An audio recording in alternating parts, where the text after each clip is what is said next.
The transfer window is just 4 days away from opening, and we know we are in for a busy one here at Celtic.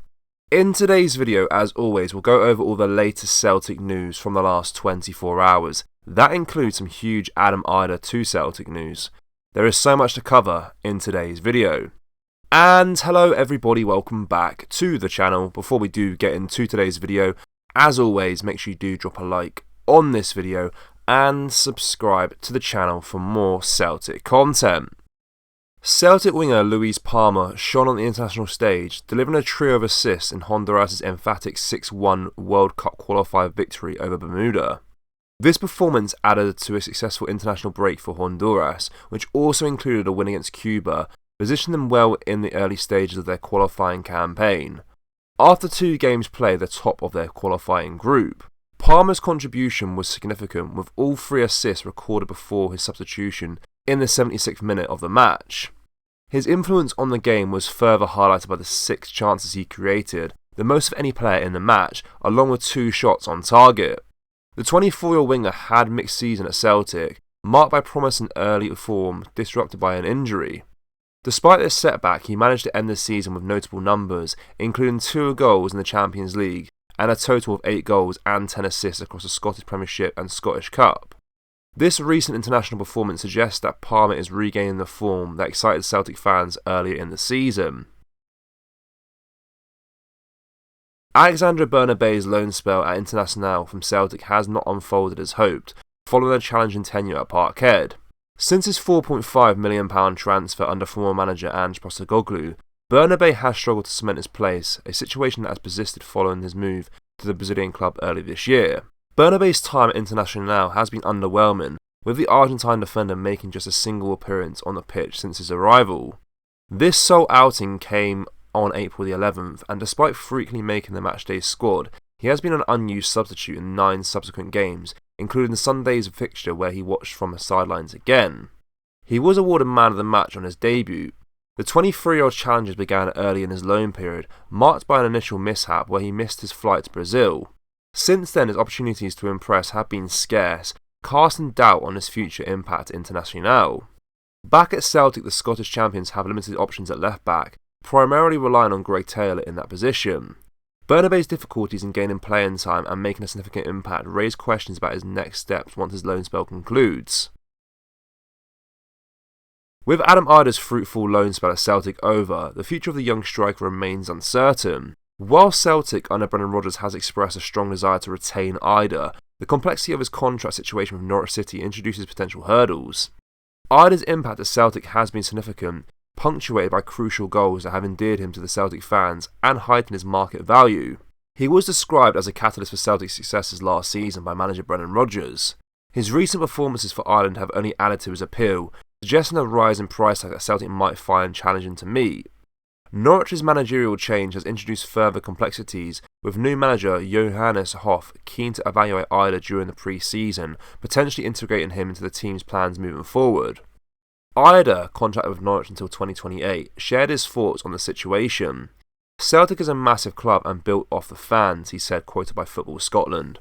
"Playing games like the Cup final and scoring the winner, I'm sure the fans will appreciate it, and I appreciate them just as much. I'm still contracted to Norwich and have 4 years left here. I'm still going back to Norwich as it stands. I haven't really thought too much about it. I spoke briefly to Norwich about when I'm coming back. It's difficult at the start of the window as it's coming up to our summer holidays and we're on internationals right now. I've never been in this situation before and don't know much about how it works. We're on internationals right now and that is my main focus. Then I'll get a holiday or 2 in and see what happens." The striker's future will likely become clearer after the international break, and as the summer transfer window progresses, whether Idah will return to Celtic or remain at Norwich to prove himself under new management remains an open question, one that will be watched closely. Celtic's financial success from the past season reflects the team's on-field triumphs, with total prize money reaching £35 million and £9,954. The Glasgow Giants clinched a Scottish Premiership title with a commanding 8-point lead, surpassing the margins from Ange Postecoglou's previous 2 seasons, and also triumphed in the Scottish Cup thanks to a dramatic last-minute goal from Adam Idah in a tense final. Overall, despite the challenges and setbacks, it was another great season for the Hoops. Brendan Rodgers and his staff will be looking at their transfer kitty and how to add experience and quality to the ranks for the upcoming season. Here's a detailed breakdown of the earnings. Number 1, Scottish Premiership. Celtic's league victory brought in £4,272,500 in prize money. Number 2, Scottish Cup. The victory in this historic competition added another £609,000 to their bank. Number 3, League Cup. Because of an early exit from the competition, Celtic only earned £82,000. Number 4, European competitions. Celtic's adventures in Europe proved to be highly lucrative, with the club earning a whopping £30,046,454 from that competition.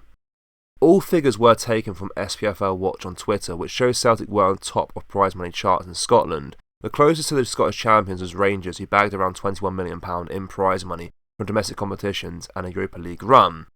Given Celtic's robust financial situation, this money further bolsters our coffers. Next season will see the Hoops earn a record-breaking amount in the Champions League. The boys will play 8 games instead of 6 in the initial phase of the new format. It means more TV revenue share, gate receipts and prize money. It's one thing having a large bank account, but how the board uses it will be key.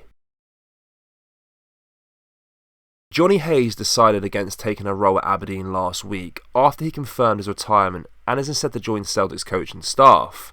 The Daily Record reported that Hayes will take on the role of assistant manager for Celtic B team, working under Stephen McManus, who continues as the team's head coach. This appointment comes as part of a broader reorganisation within Celtic's youth coaching hierarchy, which sees Adam Ajger appointed as the new manager for the under-18 team. Ajger, who's 29, joins from Southampton's under-21 squad, where he served as a head coach. His coaching credentials include stints at Sunderland, Motherwell and Dundee United's first team. The reshuffle follows Darren O'Day's transition to the role of professional player pathway manager, as Celtic aims to strengthen their focus on developing young talent. These moves highlight Celtic's commitment to nurturing future generations and maintaining a robust pipeline of skilled players for the senior team, addressing fans' concerns and complaints about the lack of players rising through the ranks in recent years. Celtic fans, what do you make of what we discussed in today's video? In particular, Adam Idah. Do you want to see the club sign him from Norwich City on a permanent transfer? Yes or no? Let us know your thoughts down in the comment section below. That does bring us to the end of today's video, guys. As always, make sure you do drop a like on this video and subscribe to the channel for more Celtic content. Thank you. Take care. Bye bye.